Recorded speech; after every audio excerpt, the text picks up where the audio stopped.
it's a war crime. The Israeli government have brazenly, publicly and openly declared their intention to commit a war crime and have commenced that war crime against the people of Gaza, saying that they intend to starve of food, electricity, water, 2.2 million people.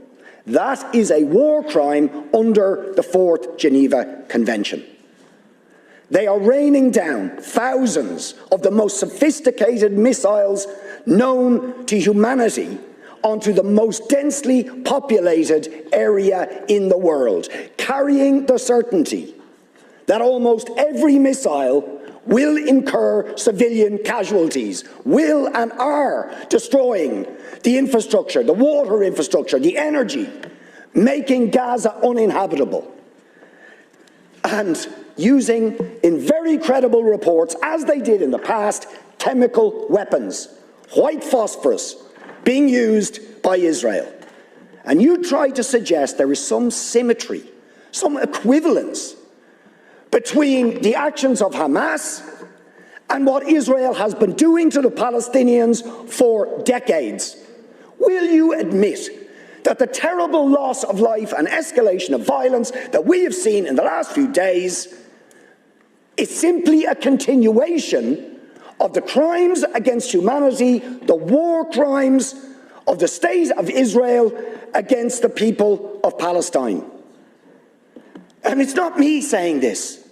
You have, or you should have read, the reports of Amnesty International, which we asked you to read and act on Human Rights Watch, on the UN Special Rapporteur to Palestine, on the UN Human Rights Council, on the issue of Palestine. Do you know that the Israeli state will not even allow the UN Rapporteur on Palestine into the occupied territories, or the UN Human Rights Council in, because they know that they will bear witness to the ongoing ethnic cleansing, the ongoing illegal annexation of territory, the ongoing arbitrary detention of Palestinians without trial, the impunity when they assassinate a journalist like Shireen Abu Akleh. No justice, no sanctions. What do we actually get? The head of the most powerful state in the world, while Israel is threatening to commit war crimes against Israel, says we're going to give them more weapons and arms. We support them absolutely.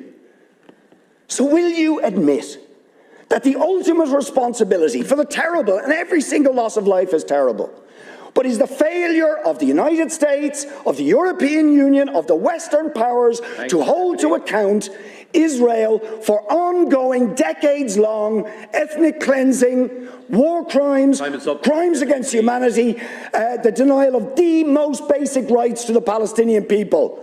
As Gideon Levy said, Israel, a Jewish Israeli columnist, said yesterday, Israel can't imprison 2 million Gazans without paying a cruel price. Isn't that the truth? Deputy, please. I want to see an end to all killing, all violence, all death, and the release of all prisoners and hostages.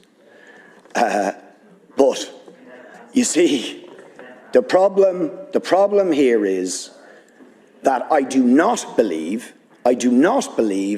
that an apartheid regime has the right to exist anywhere.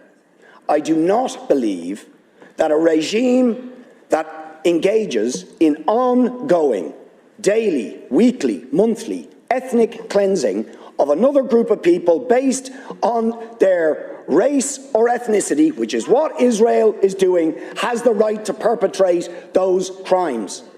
These are crimes against humanity. This is a regime for decades has denied UN resolutions calling for the right of Palestinians, millions of them, ethnically cleansed since 1948, living in refugee camps in Lebanon, Syria, Jordan, cast to the winds of the world, denied statehood, denied identity, denied history, and they have the right to return, but Israel shoots them down if they try and assert that right, as happened in the Great March of Return. Let's remember that. Peaceful demonstrations in 2018 by the people of Gaza, attempting to assert their right to return, shot down.